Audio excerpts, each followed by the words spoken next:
Exodus 10. Pasukin mo si Faraon, sapagkat aking pinapagmatigas ang kanyang puso, at ang puso ng kanyang mga lingkod, upang aking maipakilala itong aking mga tanda sa gitna nila.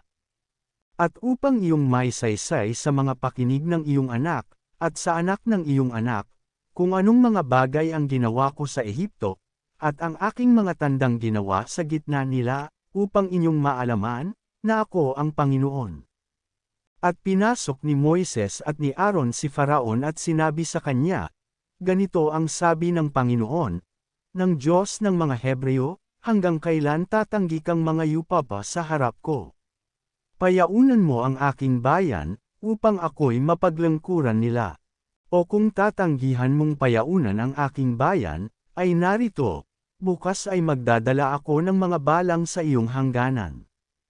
At kanilang tatakpan ang ibabaw ng lupa, na walang makakakita ng ibabaw ng lupa, at kanilang kakanin ang naiwan sa nanggaligtas, na itinira sa inyo ng granazo, at kanilang kakanin ang bawat kahoy na itinutubo sa inyo ng parang. At ang inyong mga bahay ay mapupuno, at ang mga bahay ng lahat mong lingkod, at ang mga bahay ng mga Egyptyo, na hindi nakita ng inyong mga magulang, mula ng araw na sila'y mapa sa lupa hanggang sa araw na ito. At siya'y pumihit at nilisan si Faraon. At sinabi sa kanya ng mga lingkod ni Faraon, hanggang kailan magiging isang silo sa atin ang taong ito? Payaunan mo ang mga taong iyan upang sila'y makapaglingkod sa Panginoon nilang Diyos, hindi mo pa ba natatalastas, na ang Ehipto'y gibana? At si Moises at si Aaron ay pinapagbalik kay Faraon, at kanyang sinabi sa kanila, kayo'y yumaon, maglingkod kayo sa Panginoon ninyong Diyos, datapwat sino-sino yaong magsisiyaon.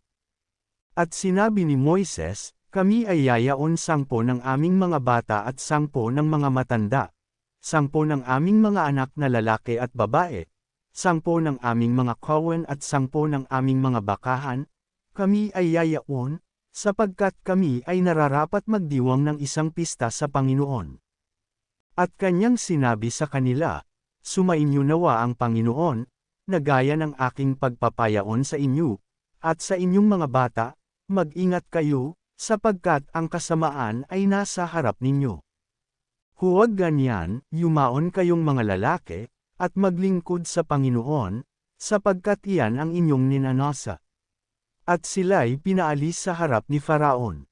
At sinabi ng Panginoon kay Moises, iunat mo ang iyong kamay sa lupain ng Ehipto, upang magdala ng mga balang, at bumaba sa lupain ng Ehipto, at kumain ng lahat na halaman sa lupain, yaong lahat na iniwan ng granazo. At iniunat ni Moises ang kanyang tungkod sa lupain ng Ehipto, at ang Panginooy nagpahihip ng hanging silanganan sa lupain ng buong araw na yaon, at ng buong gabi, at ng maumaga, ang hanging silanganan ay nagdala ng mga balang. At ang mga balang ay bumaba sa buong lupain ng Ehipto, at nagsipagpahinga sa lahat ng hangganan ng Ehipto, totoong napakakapal, bago noon ay hindi nagkaroon ng gayong balang, at hindi na magkakaroon pa, pagkatapos noon, ng gayon.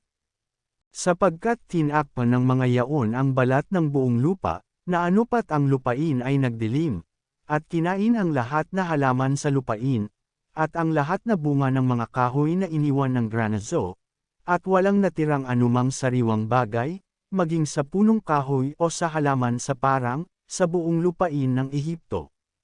Nang magkagayoy tinawag na madali ni Faraon si Moises at si Aaron, at kanyang sinabi, ako'y nagkasala laban sa Panginoon ninyong Diyos, at laban sa inyo. Ngayon nga'y ay patawad mo, isinasamo ko sa iyo, ang aking kasalanan, na ngayon na lamang at idalangin ninyo sa Panginoon ninyong Diyos, na kanya lamang ilayo sa akin ang kamatayang ito. At nilisan niya si Faraon, at nanalangin sa Panginoon. At pinapagbalik ng Panginoon ang isang napakalakas na hanging kalunuran, na siyang nagpaitaas sa mga balang, at tumangay ng mga yaon sa dagat na mapula, walang natira kahit isang balang sa buong hangganan ng Ehipto. Datapwat pinapagmatigas ng Panginoon ang puso ni Faraon, at hindi niya pinayaon ang mga anak ni Israel. At sinabi ng Panginoon kay Moises, iunat mo ang iyong kamay sa dakong langit, upang magdilim sa lupain ng Ehipto, ng kadiliman na mahihipo. At iniunat ni Moises ang kanyang kamay sa dakong langit, at nagsalimuutan ang dilim sa buong lupain ng Ehipto, na 3 araw. Sila'y hindi nagkikita, at walang tumindig na sinoman sa kinaroroonan sa loob ng 3 araw, kundi lahat ng mga anak ni Israel ay nag-ilaw sa kani-kanyang tahanan. At tinawag ni Faraon si Moises, at sinabi, yumaon kayo, maglingkod kayo sa Panginoon, inyo lamang iwan ang inyong mga kawan at ang inyong mga bakahan, isama rin naman ninyo ang inyong mga bata. At sinabi ni Moises, ikaw ay nararapat ding magbigay sa aming kamay ng mga hain at mga handog na susunugan, upang aming may hain sa Panginoon naming Diyos. Ang aming hayop man ay yayaong kasama namin, wala kahit isang paa na maiiwan, sapagkat sa kanila kami nararapat kumuha ng aming ipaglilingkod sa Panginoon naming Diyos, at hindi namin nalalaman kung ano ang aming nararapat ipaglingkod sa Panginoon, hanggang sa kami ay dumating doon. Datapwat pinapagmatigas ng Panginoon ang puso ni Faraon, at hindi niya pinayaon sila. At sinabi ni Faraon sa kanya, umalis ka sa harap ko, iyong pag-ingatang huwag mo nang makitang muli ang aking mukha, sapagkat sa araw na iyong makita ang aking mukha ay mamamatay ka. At sinabi ni Moises, mabuti ang sabi mo, hindi ko na muling makikita ang iyong mukha.